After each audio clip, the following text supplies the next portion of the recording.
Nintendo, antes da Sony com o seu PlayStation e a Blizzard com Warcraft e Starcraft, foi a empresa de jogos que mais fez parte da minha infância. Sério, uma das primeiras memórias que eu tenho da minha vida era eu jogando Super Mario World em 95, onde eu tinha, sei lá, meus 2 anos. É uma empresa que faz jogos divertidos, mas que, puta que pariu, quando se trata de tentar proteger os seus direitos autorais, os advogados da Nintendo parecem exterminadores quando se tratam de acabar com qualquer coisa que minimamente lembre ou tenha a ver com algo que eles têm patente. E nesse vídeo vocês vão ver como a Nintendo consegue ser uma arrombada quando se trata disso, e outras vezes ela só toma umas decisões estúpidas mesmo. Lembrando que isso aqui não é uma lista das decisões menos burra para mais burra, eu só vou narrando os fatos daqui de forma aleatória mesmo, beleza? Burrada número 1, Virtual Boy. Hoje em dia temos óculos VR.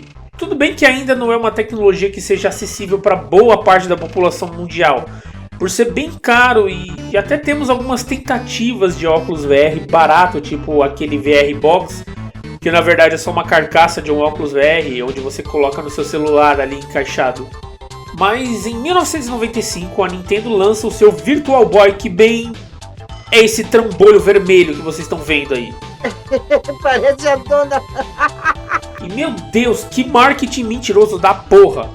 Porque ele era a promessa de um videogame portátil, em que você poderia jogar onde você quisesse. Contando que se esse onde você quisesse fosse um lugar com uma mesa e uma cadeira, né? Porque diferente dos óculos VR de hoje em dia, que tem uma alça para segurar a sua cabeça, o Virtual Boy não tinha nada disso. Então ele tinha essas pernonas aí, onde você tinha que colocar como suporte, e você tinha que ficar jogando assim, como se você estivesse fazendo um exame de vista. E bem, todos os jogos eram desse tom preto e vermelho. E a Nintendo prometia gráficos 3D incríveis, mas, né, isso está mais para um jogo de Game Boy que te dá dor na vista. E era exatamente isso que causava, porque muita gente que jogou essa bomba relatava que ficava com dor na vista, com dor de cabeça e até enjoo. A própria Nintendo recomendava que as pessoas jogassem somente 15 minutos. E cara, quem joga somente 15 minutos de um videogame? Mal dá pra você passar o primeiro mundo de qualquer jogo do Mario em 15 minutos. Bom, eu nem preciso dizer que isso foi uma bomba e nem vendeu direito, né? Tanto que hoje em dia quem tem isso aí virou uma relíquia pra colecionador de videogame. Burrada número 2. O pinto do Bowser é canônico. What the hell is this? Sim, você não entendeu errado, e eu vou explicar.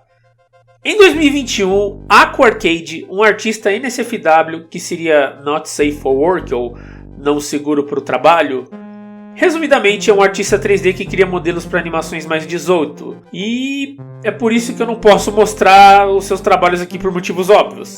A putaria saiu do controle. Enfim, um belo dia nosso querido amigo Aqua Arcade criava um modelo do pinto do Bowser e anuncia para vender no seu Patreon. Até que ele acaba recebendo uma mensagem da equipe do Patreon em que houve uma reivindicação de direitos autorais vinda da nossa querida empresa Nintendo. Ou seja, para que a Nintendo pudesse reivindicar os direitos por aquele pinto, ela precisou primeiro patentear esse pinto. Ou seja, senhoras e senhores, esse pinto do Bowser é canônico. Agora a Nintendo sofreu o efeito Straiser com o pinto do Bowser. Uma coisa que ela queria esconder a todo custo, onde se ela só ficasse na dela, somente as pessoas daquela bolha saberiam, e ela expôs isso para todo o planeta inteiro ver o pinto do Bowser. Fotos de rolas grandes. Rolas saborosas. Burrada número 3. O caos no filme do Super Mario dos anos 90. Bom, hoje em dia a gente tem um excelente filme do Super Mario de 2023, que deve ter lavado a alma da Nintendo quando lançou. Filmes de videogame sempre foram polêmicos, ainda mais porque no final dos anos 90 e no começo dos anos 2000, onde foi o lixo do lixo para esse tipo de filme. Porém, hoje em dia já temos bons exemplos de adaptações de jogos. Menos você, Resident Evil. Eu sinto muito por você. Eu não estou suportando mais. Eu estou no limite, Brasil. Mas o pai da desgraça desse gênero de filme, o primeirão, foi esse live action do Super Mario. Que eu não sei onde eles viram isso aqui.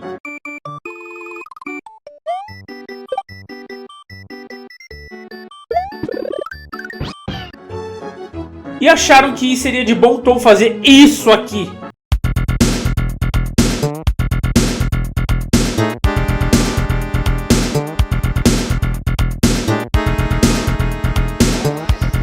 Que coisa horrorosa! Sai daí, Olha que coisa horrorosa! Eu vou parar de filmar que tá tudo errado! Tudo errado! Olha só que desgraça! Isso aqui não tem nada a ver com Super Mario, parece mais um filme distópico genérico. Porém, isso não é tão culpa da parte da produção do filme e nem tanto da Nintendo, e sim da direção horrível que esse filme teve. Tudo começou aqui com esse cara chamado Roland Joffé, ou Joffé, não sei como pronuncia. Esse cara já tinha ganho 2 Oscars com filmes que ele dirigiu. E a Nintendo viu aquilo e pensou, se pá vai dar boa, né? Já começa no roteiro. Se ficou ruim na versão final, isso é porque o filme teve várias e várias versões com tons diferentes e histórias diferentes. Nem a produção, nem a própria Nintendo sabia que tom que o filme ia ter na época. E para ajudar ainda mais, o próprio cara que era para ser o diretor do filme queria apenas trabalhar na produção do filme. Então essa parte de direção ele deixou na mão de Rocky Morton e Annabelle Jankel, um casal que eram péssimos diretores. Tinha uma visão totalmente contrária das ideias iniciais do que seria o filme e todo mundo que trabalhou com eles disse que era um inferno trabalhar com esses caras. Fora que o casal ficava tretando no estúdio o dia inteiro entre eles e ainda ficava alterando toda hora o roteiro do filme. Ou seja, os atores ensaiavam as cenas que eles iam fazer e de última hora chegavam e falavam: Espere! Detenha a contagem! Tem que fazer uns ajustes. Certo? Continuar a contagem. Isso acontecia tanto que estressou os atores que faziam o Mario e o Luigi, que eles chegavam no set de filmagem às vezes extremamente bêbados. Fora o caos que acontecia com toda a produção, era gente se machucando, gente se cortando, gente se queimando, gente se eletrocutando no set de filmagens. Ah, mas Dino, isso não é tão culpa da Nintendo, a Nintendo não produziu esse filme. Cara, mas eles aprovaram esse trambolho, né? Como é que eles olharam pra essa coisa aqui e aprovaram? Olha pra essa porra! O Bowser não é nem a porra de uma tartaruga dragão. Monkey! Os Goombas que no jogo devem ter uns 30 centímetros aqui viraram uns mano de 2 metros com microcefalia. E sabe a pior parte de todas? É que eu amava esse filme quando eu era criança, porque era Super Mario, né? Mesmo que eu achava que não tinha nada a ver com o jogo. Pelo menos era o Mario, eu pensava. Tipo, era o que tinha na época, né? Fazer o quê? Mas eu queria saber da opinião de vocês. Eu quero fazer uma review com as minhas opiniões e as minhas impressões depois de adulto sobre esse filme. Porque eu acho que tem mais de 20 anos que eu não vejo esse filme. Então, se você quer ver o meu review desse filme, deixa aqui nos comentários pra eu fazer, beleza? Burrada número 4. A Nintendo deu strike nela mesma. Essa aqui é curtinha, mas não podia deixar de falar. Em 2023, quando estava em cartaz o filme do Mario no cinema, a Nintendo deu strike no canal da Universal, porque estava divulgando o filme deles, alegando que eles estavam utilizando o conteúdo dela. É isso. Burrada número 5. A Nintendo processou um supermercado e perdeu. No começo desse ano, a Nintendo perdeu um processo humilhante para ela. Bom, na Costa Rica existe um supermercado fundado em 2013 com o nome de Super Mario. Bem, aí vocês já viram, né? Os advogados da Nintendo querendo farmar e mostrar serviço processou essa empresa. Tamo processando, né? A decisão do juiz só foi a favor do dono do mercadinho por conta de que a Nintendo tem registro do nome Super Mario em jogos, em marcas de roupa, em filmes, em mídias assim, porém ela não tem no ramo de venda de alimentos e mantimentos. Supermercado no caso. Porém vocês também não duvidem que daqui a um tempo a Nintendo também não vai patentear Super Mario nesse ramo também. Pô, os caras foram capazes de registrar o pinto do Bowser para que ninguém faça outro modelo dele. Não duvide da capacidade deles. Burrada número 6. A quebra de contrato da Sony e da Nintendo. Em 1991, se duvidar, é a maior estupidez de todas que a Nintendo já deve ter feito. Na época, a Nintendo queria potencializar os seus jogos para uma nova geração. E o que bombava naquela época era o CD. Por mais que na época ela não acreditava que CDs iriam servir no mercado de videogame. Porém ela queria ficar na frente de todo mundo. Então ela queria lançar um acessório do Super Nintendo que podia ler CDs. com uma capacidade de memória superior que um CD tinha de um cartucho, poderiam ser feitos jogos maiores, mais potentes e com qualidade de áudio melhor. E na época somente duas empresas produziam CDs, a Sony e a Philips. A Nintendo apresentou esse projeto para a Sony e a Sony aceitou na hora e firmaram um contrato sobre isso. Só que nesse contrato a Sony tinha exclusividade do licenciamento para todos os jogos que utilizavam o CD. Ou seja, tudo para nós, nada para a beta da Nintendo em questão de licenciamento. Meu Deus do céu, não sobrou nada. E a Sony ainda ganhava uma pequena porcentagem pela venda dos jogos que utilizavam CDs que eles produziam. A Nintendo quis renegociar esses termos. A Sony virou e falou não. Nisso a Nintendo, muito malandrinha, foi até a concorrente da Sony, no caso a Philips, fazer a mesma proposta para eles. E na época a Philips estava desenvolvendo o seu Philips CDI, que é isso aí, esse videogame que parece um videocassete. Esto es una mierda. Só que a Philips virou para a Nintendo e também disse não. Mas a Nintendo queria sair na vantagem. E queria porque queria esse acordo, então ela jogou as cartas grandes na mesa e deu direito para a Philips produzir 2 jogos de suas franquias, um de Mario e um de Zelda. E bem, a Philips não podia recusar, até porque são 2 nomes de peso para alguém que quer entrar no mercado de videogame.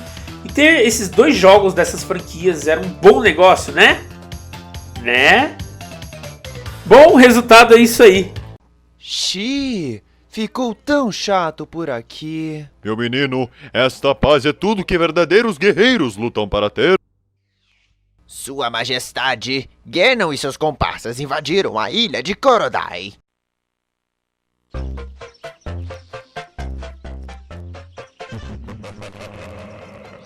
Luigi, olha! É do Bowser. Caros encanadores encheridos, os comparsas e eu dominamos todo o reino dos cogumelos. E a princesa agora está como hóspede permanente em um dos nossos 7 Koopa hotéis. Bom, pelo menos serviu pra gente fazer YouTube Poop lá em 2011, né?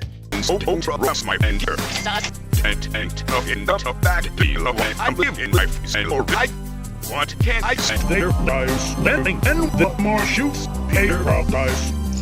Kings and off there dies landing and the more shoots pair of dice.